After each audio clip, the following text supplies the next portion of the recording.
नमस्कार, बहुत स्वागत है आपका डिबेट लाइव बड़ी बहस मध्य प्रदेश में। मैं हूं आपके साथ अमित शर्मा। राजधानी में तैयार किए गए शहरी विकास के लिए मास्टर प्लान को लेकर कांग्रेस और बीजेपी में तकरार शुरू हो चुकी है।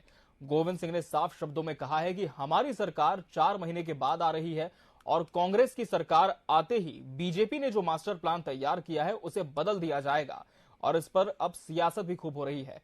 सबसे पहले दिखाते हैं आपको यह खास रिपोर्ट।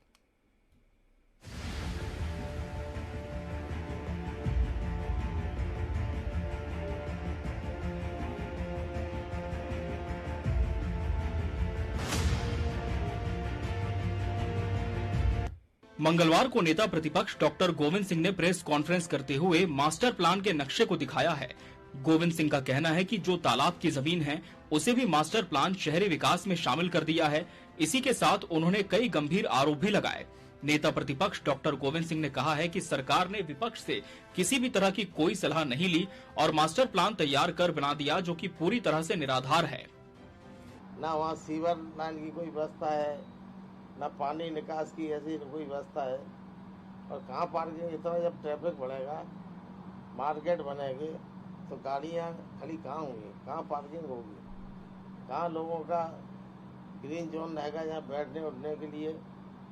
भोपाल में जो पहले ग्रीन एरिया था करीब 66%, उसको घटा कर 33% कर दिया। तो भोपाल के साथ जो कुठाराघात है। इधर गोविंद सिंह के बयान के बाद बीजेपी ने भी मास्टर प्लान को लेकर विपक्ष पर हमला बोला। बीजेपी प्रवक्ता पंकज चतुर्वेदी ने कहा, दरअसल मास्टर प्लान में कमी कुछ भी नहीं है। कांग्रेस को इसलिए कमी नजर आ रही है क्योंकि सरकार ने दिग्विजय सिंह के सपनों पर पानी फेर दिया है। क्योंकि जो जमीन दिग्विजय सिंह की है उस इलाके को ग्रीन बेल्ट में घोषित किया गया है। उस इलाके को ग्रीन बेल्ट में घोषित होने के कारण अब बड़ी बड़ी बिल्डिंग वहाँ पर नहीं बना पाए और इसके कारण डॉक्टर गोविंद सिंह के पेट में दर्द हो रहा है। देखिए, doctor Govind Singh ji master plan को लेकर जिस प्रकार का हास्यास्पद बयान दे रहे हैं वो एक बचकाना तर्क से लगता है और इससे उनकी जिस बड़े कद और पद के उनकी गंभीरता को लेकर प्रश्न खड़े होते हैं। मास्टर प्लान की प्रक्रिया बहुत स्पष्ट है कि उसका अभी ड्राफ्ट यानी प्रारूप जारी हुआ है और उस प्रारूप पर सार्वजनिक आपत्ति के 30 दिन है। ये विधि अनुसार है। उस 30 दिन में कांग्रेस पार्टी, भारतीय जनता पार्टी, सामाजिक संस्था, व्यक्तिगत संस्था, जिसको जो भी आपत्ति है वो अपनी आपत्ति लगा सकता है। उस आपत्ति की विधिवत सुनवाई होती है, निराकरण होता है। तो गोविंद सिंह जी या उनकी पार्टी के पेट में मास्टर प्लान को लेकर कोई दर्द है तो वो उस पर आपत्ति लगाए, उसका निराकरण कराए। बहरहाल मास्टर प्लान पर जारी सियासत कहां तक जाएगी ये देखने वाली बात होगी। टीवी 24 के लिए भोपाल से जीएस गोविंद की रिपोर्ट। तो विकास का मास्टर प्लान और क्या है सियासी प्लान, इस पर आज हम चर्चा करेंगे कि आखिर इस मास्टर प्लान को लेकर किस तरह का सियासी ऐलान हो चुका है और क्यों इस मास्टर प्लान पर जंग छिड़ी है। और हमारे साथ खास मेहमानों का पैनल भी जुड़ चुका है। सबसे पहले उनसे आपको मुखातिब करा दें। हमारे साथ भाजपा से सह मीडिया प्रभारी आशीष तिवारी जी जुड़े हैं इस डिबेट में। आशीष जी, बहुत बहुत स्वागत है आपका। कांग्रेस प्रवक्ता हृदय किरार जी इस डिबेट का हिस्सा है। हृदय जी, आपका भी बहुत बहुत स्वागत है। आशीष दुबे जी, वरिष्ठ पत्रकार, इस डिबेट का हिस्सा है। आपका भी बहुत बहुत स्वागत है आशीष जी। हृदय जी, जिस तरह से अब मास्टर प्लान सामने आया है इसे लेकर कांग्रेस ने काफी आपत्तियां दर्ज कराई हैं। हालांकि फेहरिस्त तो काफी लंबी है, लेकिन संक्षेप में हम आपसे समझना चाहेंगे कि आखिर कांग्रेस को इस पूरे मास्टर प्लान को लेकर किस तरह का विजन दिख रहा है।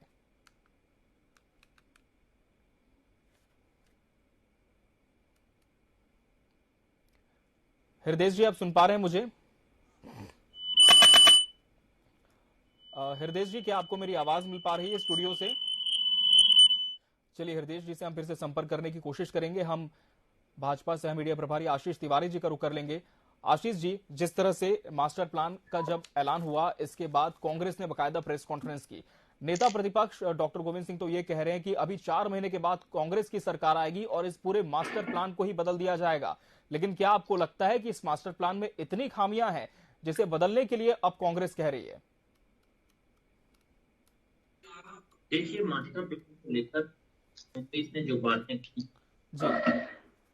यदि उन्हें किसी भी चीज पर आपत्ति है तो मास्टर प्लान को लागू करने के पश्चात एक व्यवस्था होती है आपत्ति की। आप लिखित रूप से उस पर आपत्ति करिए, उन बिंदुओं को आप चिन्हित करिए। चिन्हित करने के बाद में जब मास्टर प्लान लागू होता है, और उसमें ऐसा नहीं है उसमें तो आम आदमी को भी आपत्ति करने का अधिकार होता है, सार्वजनिक सूचना होती है। तो मैं तो ये कहूँ आप तो राजनीतिक दल हैं, आप यदि आपको लगता है कि वहां पे किन बिंदुओं पर करना चाहिए, परंतु बात स्पष्ट होनी चाहिए।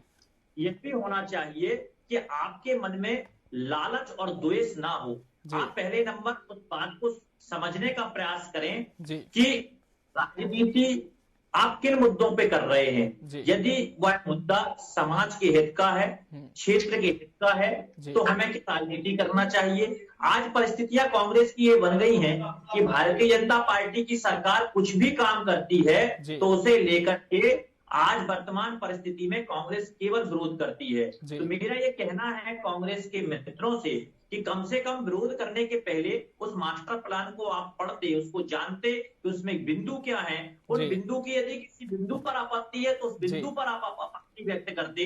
पूरे के पूरे मास्टर प्लान पर आपत्ति व्यक्त करना, तो मुझे संदेह व्यक्त होता है कि इसमें कुछ ना कुछ बड़ी चीजें हैं। और वह संदेश भी बड़ा स्पष्ट, संदेह भी बहुत स्पष्ट है कि आज कांग्रेस के जो बड़े नेता हैं उनकी जो भूमि की जमीनें थी, उन जमीनों की क्या स्थिति हो जाएगी इस मास्टर प्लान को लागू होने के पश्चात। तो स्वाभाविक है उनके अंदर बौखलाहट तो होगी, परंतु मैं कांग्रेस के मित्रों से यह भी आग्रह करता हूं कि कम से कम जब विकास के मुद्दे हों तो कम से कम सच बोलने का साहस इकट्ठा करना चाहिए। चलिए जवाब ले लेते हैं। हृदय जी हमारे साथ जुड़ चुके हैं। हृदय जी, बीजेपी का कहना है कि एक बार मास्टर प्लान को आप अच्छे से पढ़ लें, उसके बाद फिर बिंदुवार आपत्ति दर्ज कराएं। लेकिन जिस तरह से गोविंद सिंह ने कहा है कि मास्टर प्लान में कई सारी खामियां हैं, उन्होंने किसानों की बात की, ग्रीन जोन की बात की, लेकिन जो मुख्य रूप से आपत्ति कांग्रेस को है वो किन विषयों को लेकर है, आप प्रकाश डालें। नमस्कार सभी को, साथियों को जी। सर्वप्रथम तो जो हमारे साथी ने कहा जी कि किन लोगों को फायदा दिलाने के लिए कोशिश की जा रही है। अब आप देखेंगे 18 साल में बाद कोई मास्टर प्लान बन रहा है जी, और उसमें भी 4 बार ड्राफ्ट हो रहे हैं जी, एक बार जी जी जी हृदय जी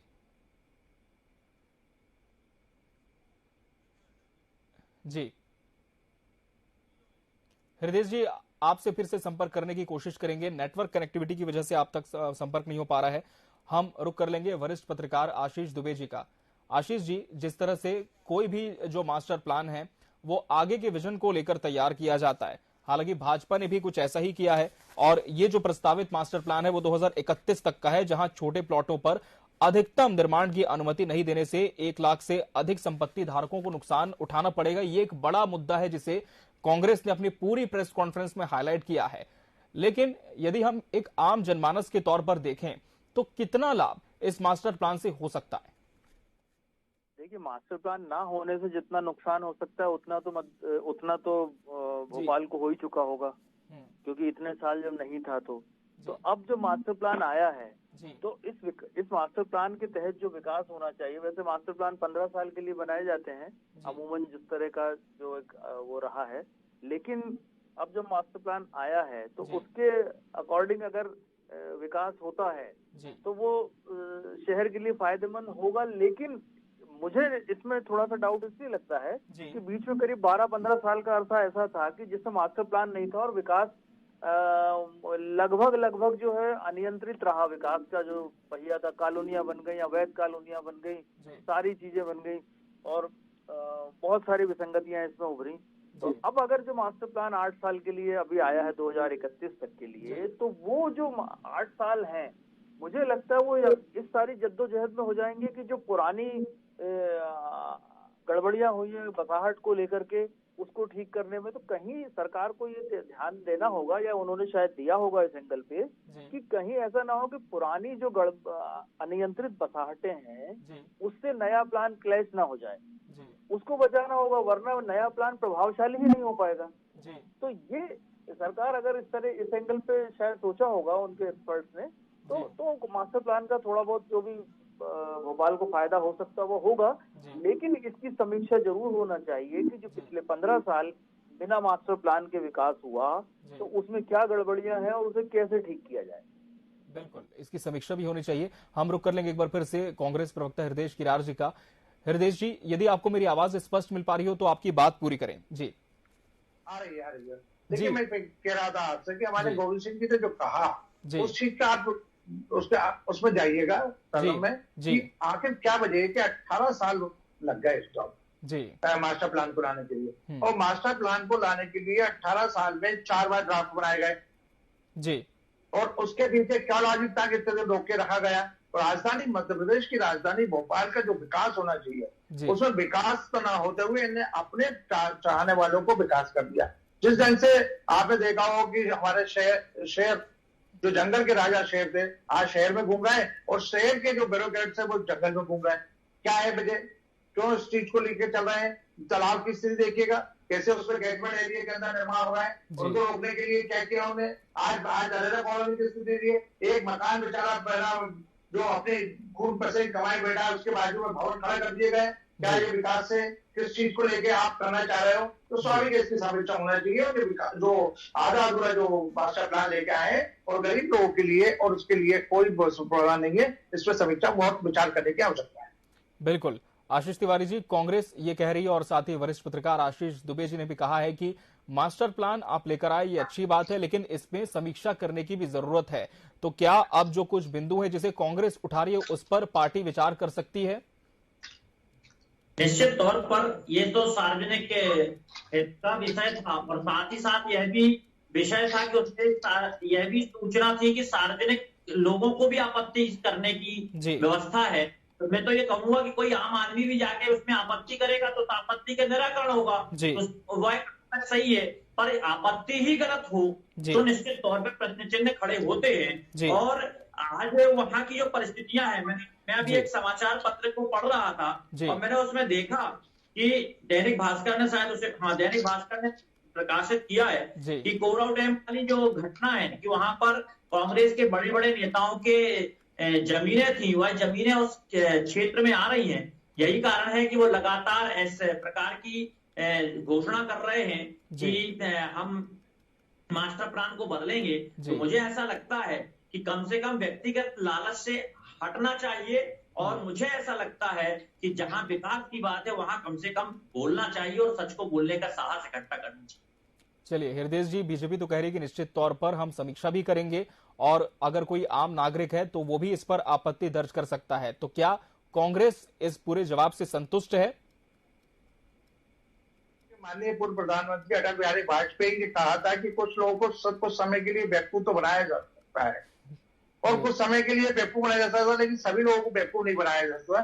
जिस ढंग से मास्टर प्लान को अपने लोगों को चिन्हित करते हुए ये पेश कर रहे हैं, और 17-18 साल बाद आज चुनावी के समय आया है तो इनको करने की आवश्यकता है। इनकी करनी और कथनी में बिल्कुल अंतर दिख रहा है, और ये मास्टर प्लान नहीं है, लोगों के साथ धोखा छलावा है। और ये आने वाले समय में पब्लिक इस बात को अच्छी तरह समझ रही है कि भारतीय जनता पार्टी की कथनी और करनी में अंतर क्या है। आप देखिएगा जंगलों में ना डेवलपमेंट हो रहा है, सब पब्लिक ना परेशान है, और आम जन के लिए, छोटे प्लॉट वालों के लिए कोई राहत की इसमें गुंजाइश नहीं।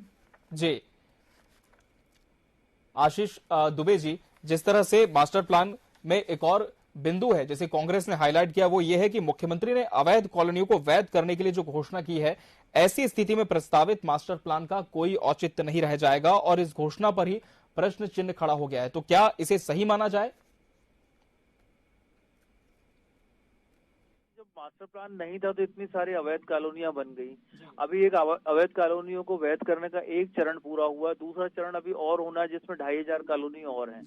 तो जब ये वही मुझे भी है कि नए पुरानी बसाहट और नए मास्टर प्लान का क्लैश ना हो, और अगर अवैध कॉलोनियों को वैध कर दिया जाएगा तो फिर वो जो गड़बड़ियां हैं वो तो बनी रहेंगी हमेशा के लिए।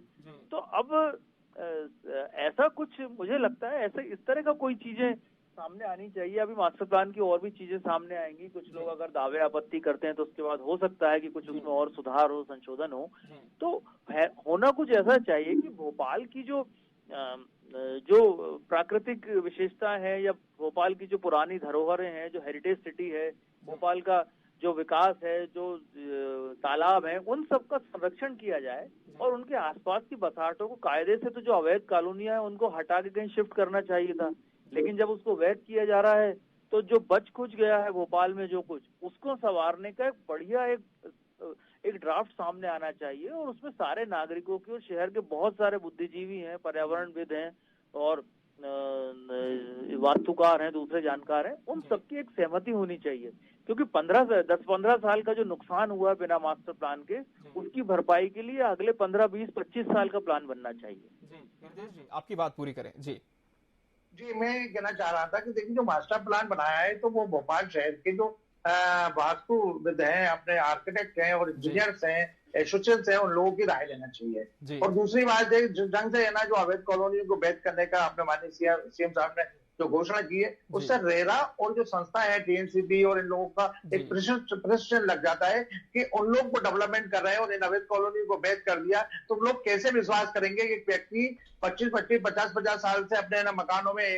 नियमित परमिशन लेके काम कर रहा है और वो आज काम करके वो अपना जीवन अच्छे से गुजार रहा है और वो जो हजारों लाखों रुपए के प्लॉट खरीदता है और जो अवैध कॉलोनी में मिलते हैं वो उनके बराबर आ जाते हैं, तो इन लोगों पे एक सोचने का विषय है। दूसरी बात ये है कि आपको ये चीज हमेशा ध्यान रखना चाहिए कि जो भोपाल की धरोहर है उनको विकसित कैसे किया जाए और कैसे है ना, जो आपका मास्टर प्लान है उसमें आपको इस ढंग का क्लॉज डालना चाहिए कि सारे लोगों से सलाह मशवरा करके भोपाल शहर के अंदर काफी है ना आर्किटेक्ट के एसोसिएशन है, इंजीनियर के एसोसिएशन है, वैल्यूअर्स के एसोसिएशन है, तो इन लोगों से सलाह मशवरा करके एक अच्छा ड्राफ्ट बना के करना चाहिए। इसमें बहुत सारे लेकुना है जो हमारे गोविंद सिंह ने उसको उठाया है। अभी थोड़े समय में आपको पूरे क्लियर हो जाएगा कि सिर्फ एक पब्लिक को जलावा दिया गया है और उसके अलावा कुछ भी नहीं है और चुनावी समीकरण को लेकर किया जा रहा है। तो हमारा ये कहना है कि जो गोविंद सिंह जी कह रहे हैं, यानी कमलनाथ जी का जो विजन है कि आगे बढ़ के उस प्रदेश को लेकर चलना है और आगे 2000 पब्लिक समझ चुकी है। हृदय जी, इस बात का जवाब दें कि जिस तरह से आशीष दुबे जी ने भी कहा कि नीतिगत फैसलों को लेने से पहले सभी से विचार विमर्श होना चाहिए, लेकिन क्या विपक्ष से इस पर कोई विचार किया गया? बिल्कुल नहीं जी। किसी भी है ना संस्था को, मैं भी खुद है ना इंजीनियर एसोसिएशन में हूँ, मैं वैल्यूअर एसोसिएशन का भी प्रेसिडेंट हूँ। जी जी, इसलिए आपसे से सवाल है। हमारे संपर्क रहते हैं, हम लोग लगातार बात करते हैं, लेकिन कोई किसी टाइप का सलाह मशवरा न करके अपने आप से बना के, लेकिन जब तक जो प्रोफेशनल्स हैं उनको आप टीम में नहीं लेंगे, जो प्रोफेशनल आम जन के लोगों की समस्या को नहीं लेंगे, कैसे इनका एफआईआर को अपने को आगे बढ़ाना है, कैसे पब्लिक को इसमें ना राहत देनी है। आज छोटे प्लॉट पे कैसे लोग बेचारे छोटे प्लॉट कैसे अपनी मेहनत से पैसे खरीद रहे हैं और उनको कैसे अपन उनको हाइट दें, और आज शहर विकसन से अनियंत्रित तरीके से बसावट हो रही है, उसको बेस्ट प्लानिंग करके शहर को विकसित करना चाहिए और हमारे भोपाल का नाम ऊंचा करना। जवाब ले लेते हैं आशीष तिवारी जी। नीतिगत फैसले लेने से पहले सभी से सलाह मशवरा करना होता है, लेकिन क्या बुद्धिजीवी से चर्चा की गई और खासकर जो विपक्ष की एक भूमिका होती है, हालांकि वो भी लगातार जो खामियां हैं उसे उजागर करने का भी काम करते हैं, तो क्या वजह रही कि विपक्ष को भी कॉन्फिडेंस में नहीं लिया गया? देखिए, निश्चित तौर पर विपक्ष की एक महत्वपूर्ण भूमिका होती है जी, और वह भूमिका अदा करनी चाहिए। और मैं ये कहूंगा, जहां तक वो आपत्ति की बात कर रहे हैं तो उन्हें बिंदुवार आपत्ति लगाना चाहिए, उसमें कोई आपत्ति का विषय नहीं है कि उस पर आपत्ति ना लगाएं। मैं तो कहूंगा उन्हें आपत्ति लगाना चाहिए अगर किसी बिंदु पर, क्योंकि विपक्ष के अच्छे सुझावों से भी विकास आगे बढ़ता है। आपत्तियां दी है जी, आपत्तियां लग चुकी है कह रहे हैं आशीष तिवारी जी। हृदय जी कह रहे हैं कि आपत्तियां दी हैं। जी, जब इस प्लान को तैयार किया गया तो उसके पहले बहुत सारे लोगों के साथ में चर्चा हुई है और जो इस कहना चाहिए इस विषय के पारंगत लोग हैं वो सब इन चीजों को तय करते हैं। सरकार एकाएक निर्णय नहीं लेती, सरकार बाकायदे उसकी योजना तैयार करती है, उसके बाद इस प्रकार के काम होते हैं। चलिए, तो कहीं ना कहीं सरकार पूरी तरह से आश्वस्त है कि सभी वर्गों से इस पर बातचीत की गई है और योजना को तैयार करने से पहले एक गहन चर्चा इस पर हुई और ये जो विकास का मास्टर प्लान जिसे सरकार बता रही है, इस पर अब विपक्ष लगातार हमलावर है कि चर्चा नहीं की गई और बहुत सारे बिंदु ऐसे हैं जो कि बाद में और खुलकर सामने आएंगे। इसके बाद ये देखना होगा कि फिलहाल ये मास्टर प्लान विकास के तौर पर कितना कारगर साबित होता है। बहरहाल समय हमारे पास इतना ही था। आप तीनों मेहमानों का बहुत बहुत शुक्रिया हमसे इस डिबेट में जुड़ने के लिए और इसका सार्थक हिस्सा बनने के लिए आपका बहुत बहुत धन्यवाद। और इसी के साथ मध्य प्रदेश डिबेट लाइव बड़ी बहस में आज के लिए फिलहाल इतना ही। अगली बार हम फिर हाजिर होंगे किसी नए विषय के साथ। तब तक के लिए मुझे दीजिए इजाजत। नमस्कार।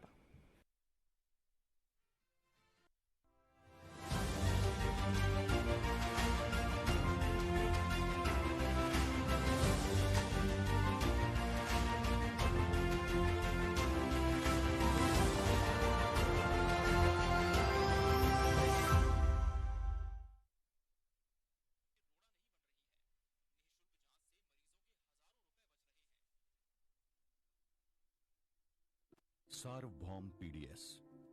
इंसान की सबसे बड़ी जरूरत है 2 वक्त की रोटी, जिसके लिए वो दिन रात मेहनत करता है। पर कई बार ऐसे हालात बन जाते हैं कि 2 वक्त की रोटी भी नसीब नहीं हो पाता। पर छत्तीसगढ़ में ऐसा नहीं है। समृद्धि और खुशहाली के गढ़ इस राज्य में न कोई भूखा पेट सोता है और न ही कोई पोषित आहार से वंचित रहता है।